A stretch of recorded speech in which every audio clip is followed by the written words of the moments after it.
नमस्कार प्यारे बच्चों, आज की कक्षा में आपका स्वागत है। आज मैं आपको र के विभिन्न रूपों के बारे में बताऊंगी। तो आइए, र के विभिन्न रूपों को जानने से पहले हम कुछ शब्दों को देखते हैं।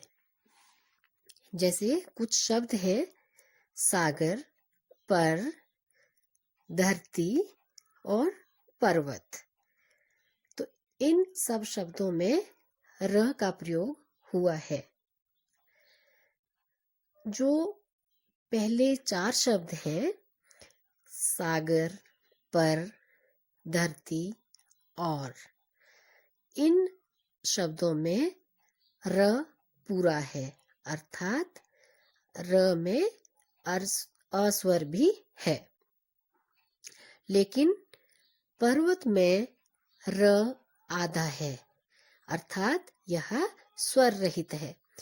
क्योंकि बच्चों, आपको पता है सभी वर्ण स्वर के प्रयोग से बनते हैं, पूरे होते हैं। वो तभी पूरे होते हैं जब उनमें स्वर होता है।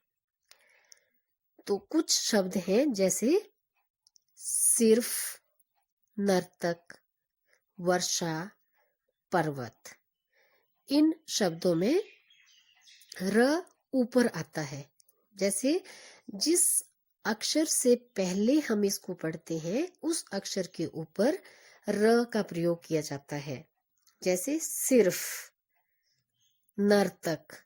जब ये न के बाद र बोला जा रहा है तो ये त के ऊपर लगता है, नर्तक।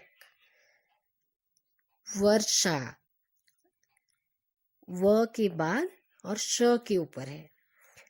पर्वत, प के बाद पढ़ा जाएगा और व के ऊपर लगेगा।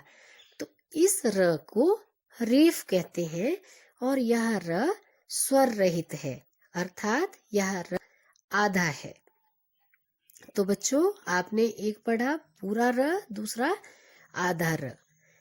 अब तीसरी प्रकार के शब्द आते हैं जैसे नम्र, ग्रहण, प्रकाश। जो इस प्रकार के शब्द हैं इनमें र पाँव में लगा होता है। तो इस र को पदेन र कहा जाता है। पदेन अर्थात पाँव में लगा हुआ। तो जब ये र लगता है तो इसको हम किस तरह से पढ़ते हैं? नम्र, नम्र। जैसे आवाज कैसी आ रही है? न के नीचे हलंत, जमा अ, जमा म के नीचे हलंत, र, जमा अ। अर्थात इसमें र पूरा है और म आधा है। नम्र, जैसे इसकी आवाज से ही हमें पता चल रहा है। दूसरा शब्द है ग्रहण। इसमें ग आधा होगा, ग जमा र के नीचे हलंत, जमा अ, जमा ह के नीचे हलंत, जमा अ, जमा ण, जमा अ। अर्थात बाकी सब में स्वर है, ग में स्वर नहीं है और र पूरा है। तो जो पदेन र है यह पूरा होता है और जिसके साथ यह लगता है वह वर्ण आधा होता है।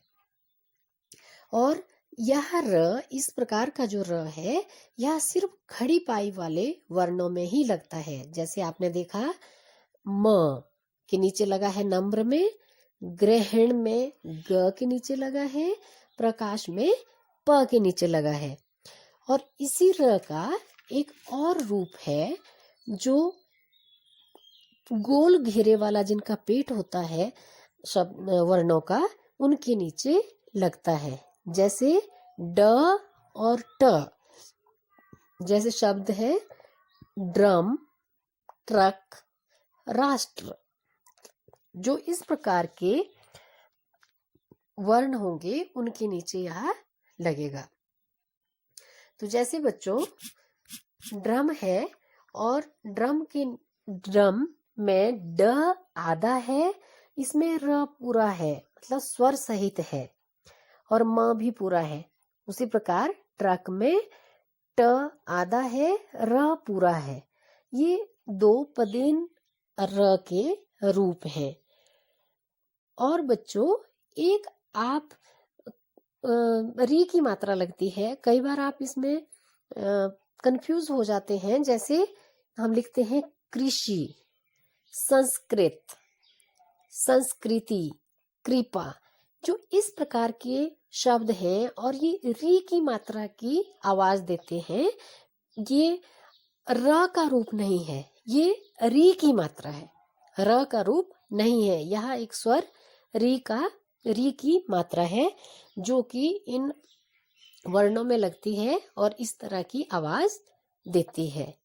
तो बच्चों, आज आपने पढ़ा र, रेफ और पदेन र तथा री की मात्रा। बच्चों, आशा है आप सबको ये समझ आया होगा। धन्यवाद।